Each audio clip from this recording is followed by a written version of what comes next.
राजगृह में एक दासी रहती थी जिसका नाम था पूर्णा। राजगृह एक जगह का नाम था। पूरे दिन के काम के बाद पूर्णा रात्रि में धान कूट रही थी।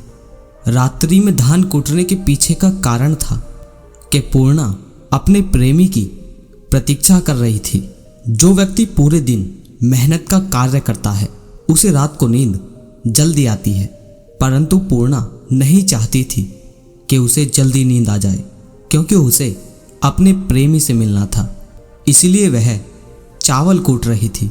गर्मियों का समय था। पूर्णा पसीने में लथपथ थी।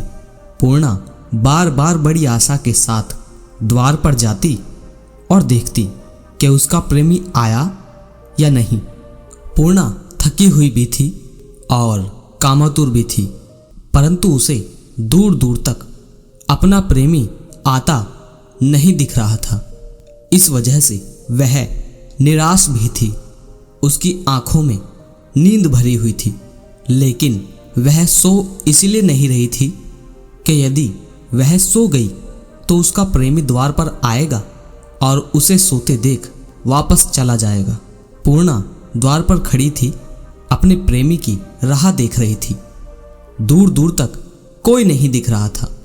तभी उसने देखा कि पास के ही आम्रकुंज में, जहां बुद्ध का निवास था, जहां बुद्ध अपने भिक्षुओं के साथ ठहरे हुए थे, पूर्णा देखती है कि वहां एक अजीब सी हलचल है।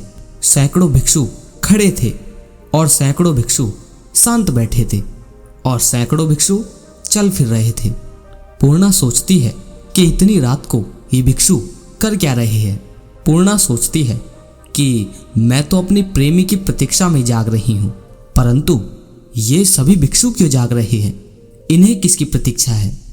फिर पूर्णा अपने मन में सोचकर हंसी, अरे ये सभी भ्रष्ट हैं, तभी तो इतनी रात को जाग रहे हैं। अवश्य ही ये सभी अपनी प्रेमिकाओं की प्रतीक्षा में जाग रहे हैं। दिन में ज्ञानी बने फिरते हैं और रात में अपनी प्रेमिकाओं से मिलते हैं।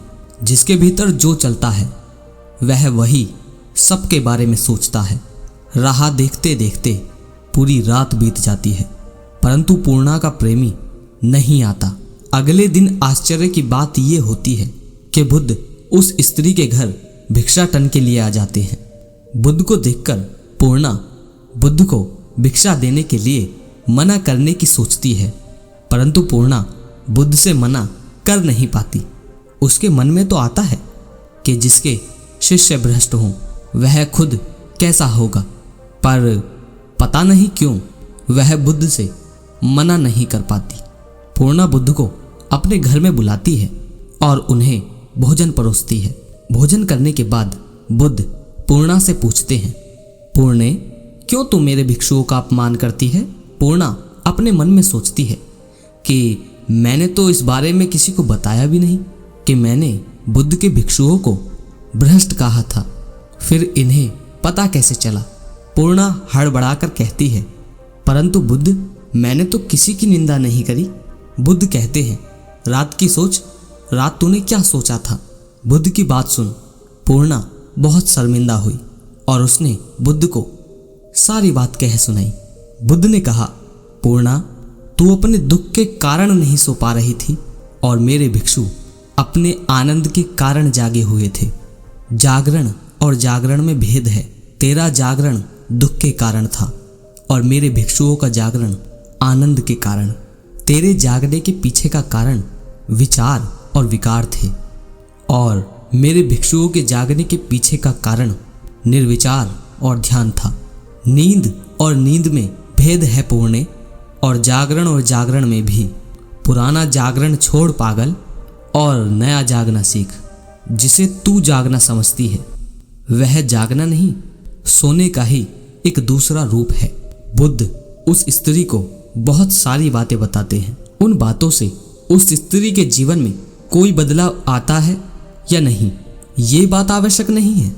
आवश्यक तो ये है कि इस घटना से हम लोग क्या सीखते हैं। इस कहानी से जो हम सबसे बड़ी बात सीखते हैं वो ये है कि जैसी हमारी खुद की सोच होती है, जैसे हम खुद होते हैं, बिल्कुल वैसा ही हम दूसरों को भी सोचते हैं।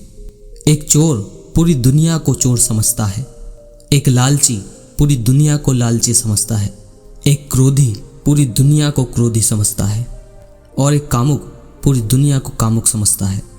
हमारी सोच सत्य नहीं है, केवल एक दृष्टिकोण है।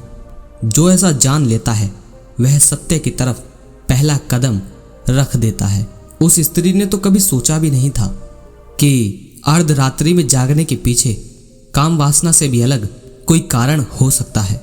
इसमें उसकी कुछ गलती भी नहीं थी, क्योंकि जिस तरह की उसकी संगति रही थी उस तरह की ही उसकी सोच थी, उस तरह का ही उसका दृष्टिकोण था। इसीलिए कहा जाता है कि अपनी संगति बदलो। जिस परिवेश में वह स्त्री पली बड़ी, उसी परिवेश से उसकी सोच बनी, उसका दृष्टिकोण बना। अब प्रश्न उठता है कि क्या सोच को बदला जा सकता है? क्या दृष्टिकोण को बदला जा सकता है? इस प्रश्न का उत्तर है हाँ। पहले अनजाने में गलत संगति करी या हो गई, पर अब जानबूझकर सही संगति कर लो। प्रवचन का उद्देश्य सोच को बदलना ही तो है। कहानी बहुत साधारण है और इसका सार भी बहुत साधारण है, पर गहराई से समझने वाले को एक गहरी चोट दे सकता है और जीवन रूपांतरण के लिए ये काफी है। ये कहानी आपको कैसी लगी मुझे कमेंट पे अपनी प्रतिक्रिया जरूर दें। उम्मीद है इस कहानी से आप कुछ ना कुछ जरूर सीखे होंगे। मिलते हैं अगली वीडियो में। जय श्री कृष्ण।